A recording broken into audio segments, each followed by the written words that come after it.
So I'm very honored to introduce our speaker today, Sohpie Labelle. Thank you, Sohpie.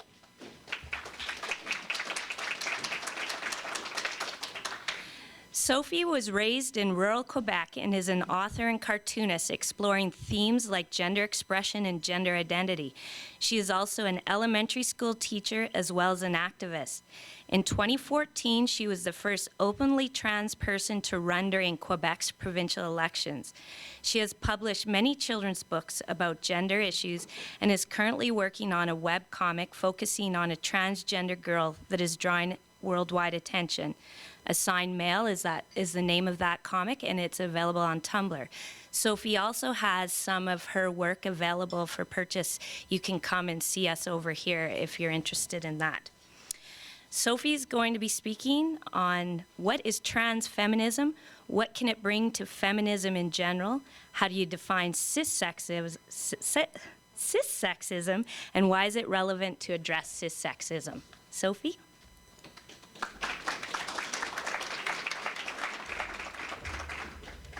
Thank you, Shannon, and thank you everybody for coming here.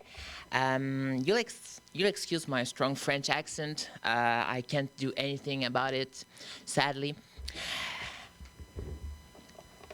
So, my name is Sohpie. I'm trans.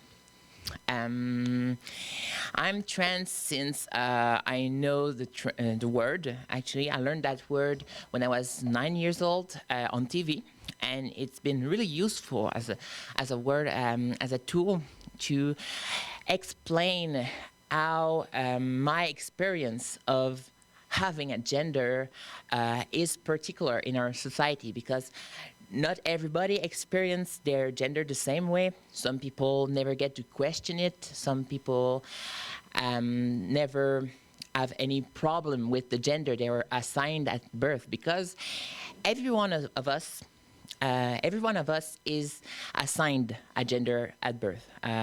You may not be conscious of it, of that gender, but every time a baby is pulled out of the belly of their mother or their father, because yes, father can have babies, men can have babies. I know a couple of men that got pregnant, and it is really important to address this issue, because there's no maternity wear for men. This is the most important thing I'll be telling you. Trans men, some trans men have uterus, and but I'm not here to talk about pregnancy, but it could be really relevant actually. So I learned the word transsexual at 9 years old. I didn't know the difference between transgender, transsexual, and I actually thought it was a name, and it's actually an adjective. You don't say a transsexual or a transgender. You say a transgender person, a trans girl, trans women. And why so? Because trans isn't a gender identity. You're not a woman, a man, or a trans. You're trans defines an experience. It defines the experience of not identifying with the gender you were assigned at birth. And this is really important, and this is kind of new to talk about those things, because a couple of years ago you wouldn't have imagined that being trans wasn't anything but a medical condition. Trans people have experienced medicalization as no other groups have, except maybe intersex people. Intersex defining people that are born with genitals that are considered ambiguous by doctors. And this definition is actually pretty important, because what is ambiguity? Especially when you're talking about somebody's genitals. Ambiguity is really subjective, and being intersex actually mostly refers to the way that people will look at your genitals.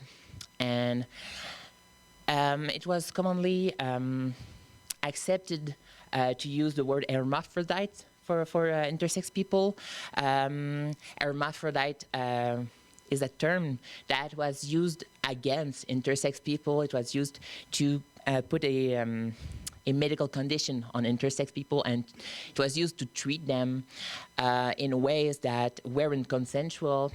And the term hermaphrodite is considered offensive by intersex communities, so I will use intersex instead of hermaphrodite during the presentation.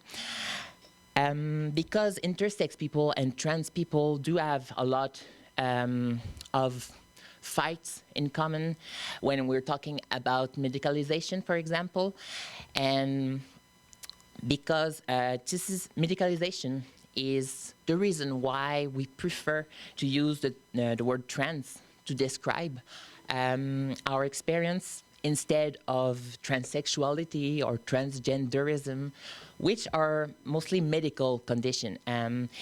They were diagnoses before being identities or experiences. They were diagnoses. The word transsexuality was invented by a doctor. And we try to, well, especially transfeminism, tries to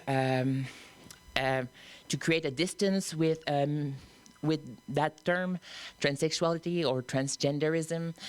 And because first it creates many small wars between different trans communities who may or may not want to identify with the term transsexuality. And why is it relevant to address this issue?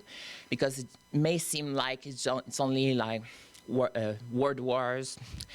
It is really important because words, as I said, helps define our experience, helps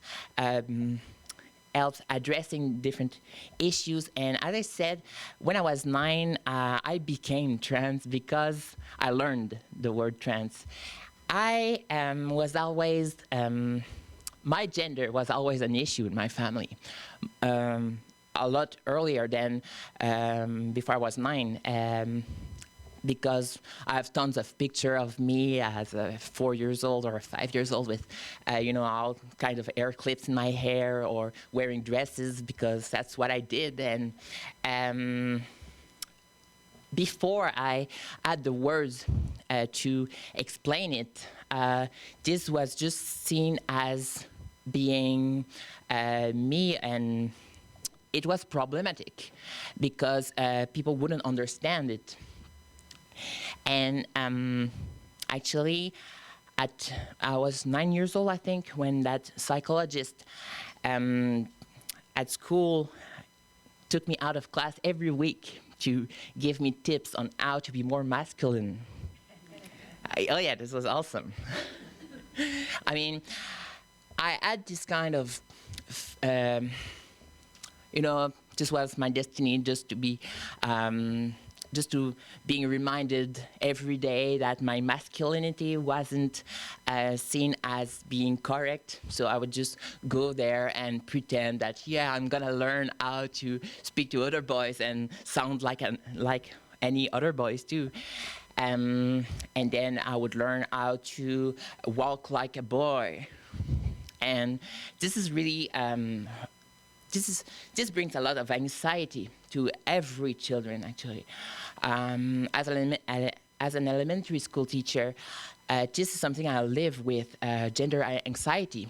And we do have trouble addressing this issue because we always have to repeat how gender and sexuality are different. And since people mix them up all the time, and they see gender as a way to understand future sexuality in children. I mean, a boy playing with a doll won't necessarily turns out to be homosexual. Playing with dolls doesn't predict love towards men, and this makes it difficult to address the issue of gender in the classroom while this is where children learn gender stereotypes, gender roles. This is where they will learn everything that is gender related. There will be gender police as early as 4 years old. You take a kindergarten class and there will be gender police in that class, and there will be children telling other children how to act because of their of the gender they perceive that children to be. And the fact that non-conforming children are invisible in those classrooms since they don't feel safe expressing themselves in the classroom makes it makes every children in that classroom thinking they're the only one thinking they're the only one having a gender expression or a gender identity that is different from the others, since we try to hide everything that isn't conform to what we expect from a certain gender. So, transfeminism. I'm a school teacher. Huh? How did I become a feminist? This is really the most important question to ask, because it really explains how the trans perspective on feminism is relevant and really useful to understand how sexism and cissexism, I'll explain that word later, are very rooted in our society. When I transitioned, I started my transition at 13 years old because I had to wait from the time I learned that word to being able to express it in my family. So I started my transition at 13 when I asked my parents to refer to me with different pronouns. But then I had to wait a lot more to be able to express my gender identity at school or on the workplace. And when I did that social transition, when I started to appear as with the gender presentation I preferred, I saw things change in the way people were acting with me. People wouldn't talk to me the same way they did before. People stopped listening to me the same way they did before. My opinion seemed to lose its value because as you heard when I was presented, I ran during last election in Quebec.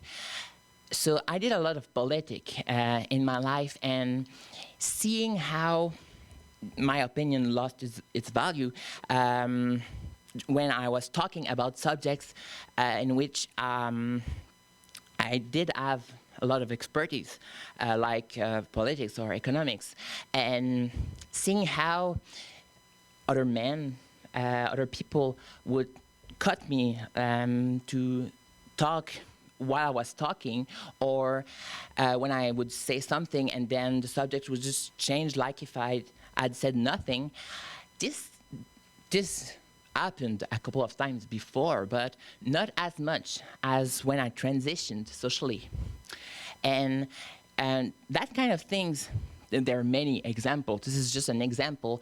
When I walk in the street, if I'm not the one that is trying to avoid other people on the sidewalk, well, I just get bumped into, I just bumped into other people because people stopped contouring me, you know?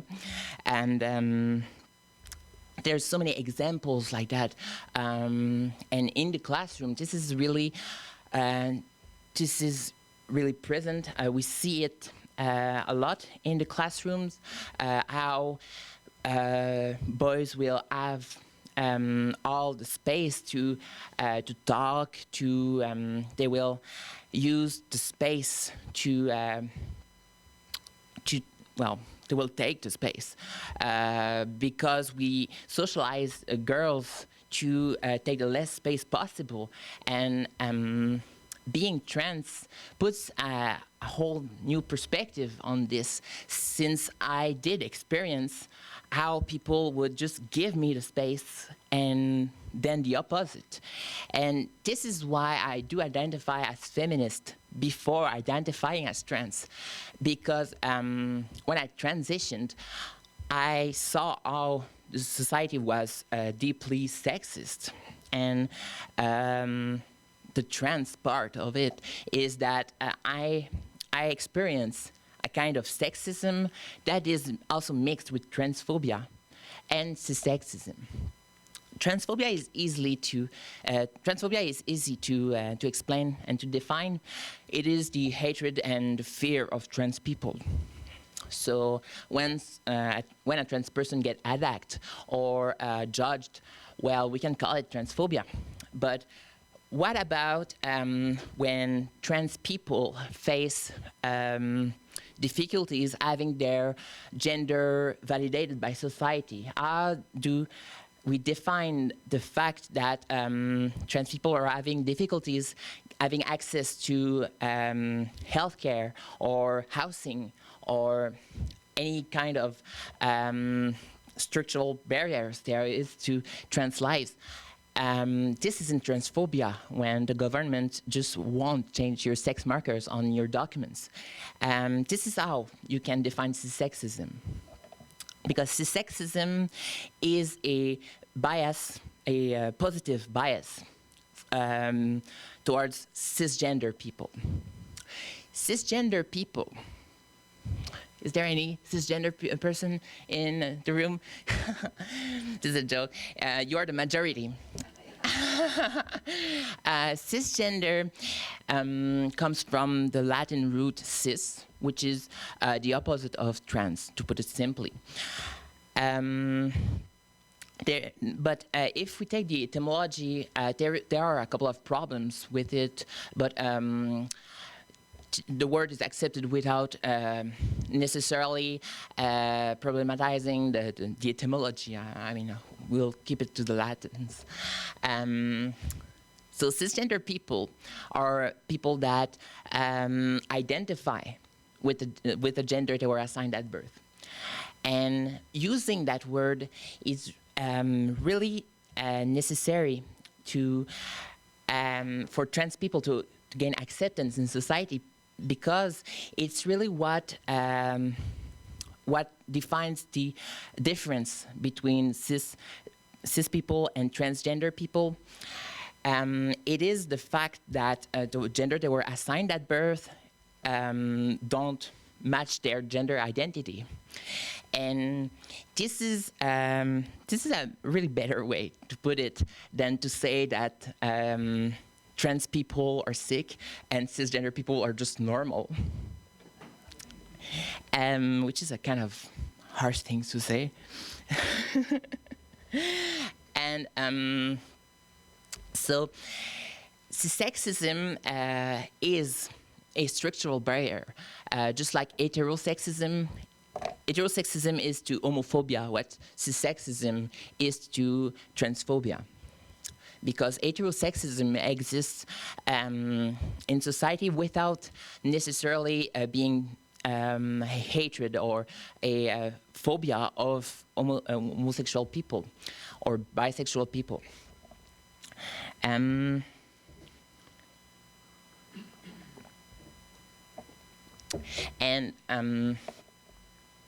To acknowledge cissexism really helps trans people to gain allies, and this point of view, just to being reminded that people that aren't trans are cisgender, is what we need as people want to be allies of trans people, since it doesn't make trans people the other group. Being put into the other group is really what could be the worst thing, except if we look at the fact that being a community that is facing the same structural problems do help building strength, and empowering ourselves, and especially healing. Healing is really important in trans communities, since with all the different barriers and the traumas that we can face due to transphobia, but also the fact that some of us in trans communities face a lot of discrimination, but also since trans people are viewed as being unwanted, are viewed as being sick, or viewed as being outcasts, many trans people won't transition until late in life, or the fact that trans people aren't visible in society makes it so that some people won't learn the word until very late in life. I was lucky. I was privileged to learn that word at 9 years old. And what I hope for the future is that I won't have to learn that word, because it will be a common word in society, and that I would have been able to express what I was feeling earlier, so that the traumas I faced, I struggled with before transitioning, wouldn't have happened. This is what I hope the most for the future generations of trans people. It's that every people know about trans people. And this is the same for intersex issues, because right now the biggest challenge for intersex communities is that parents know what being intersex is when their child is born, and the doctor says that their genitals aren't conform, and they need to mutilate that baby in order to see their genitalia conform to what we're awaiting from certain genders. And addressing this issue in the classrooms is an important way for me to spread the word about trans people existing, because this is hard, and this is what we do right now in 2015. We just repeat that we exist. March 31st was the International Trans Day of Visibility, and we need that. We need to see trans people not only on the street being harassed, because when parents only have this idea of trans people, that trans people appear on medical TV shows, and when we see documentaries made about trans people, and all we see are those surgeries and those medical treatments that trans people get, well, this is really objectifying for trans people, and I doubt any parents when they're thinking about the future of their child only represent themselves having different surgeries. They don't necessarily want that for a future. And when we only see trans people being harassed and depressive and anxious, well, these are all things that we face inside this trans community. Lately, I really wanted to talk about this today. Last week, there was a really big media uproar in Quebec about a trans boy that ran away from his house because he was facing too much transphobia from his family. He is a close friend of mine, and I didn't know where he was. But when the media talked about him, well, they used the wrong pronouns. They called him she during in every articles. They called him by his whole name. And so then I decided to go out in the media to explain how this was an aggression, this was violent against him, especially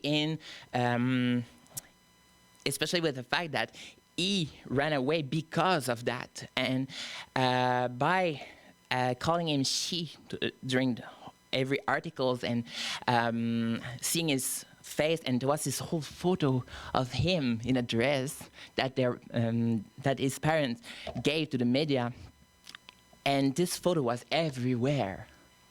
This is probably the worst thing that could have happened. So I went out in the media to say that, well, first, I don't know where he is. But this is violent, and this is what makes trans people unsafe in society. And then I spent some days at the police station because they were sure I had infos on him, but this was just the funny part. And if there's anything that transfeminism can bring to society, is that trans people aren't sick. Trans people don't need to be medicalized, and trans people exist. Thank you.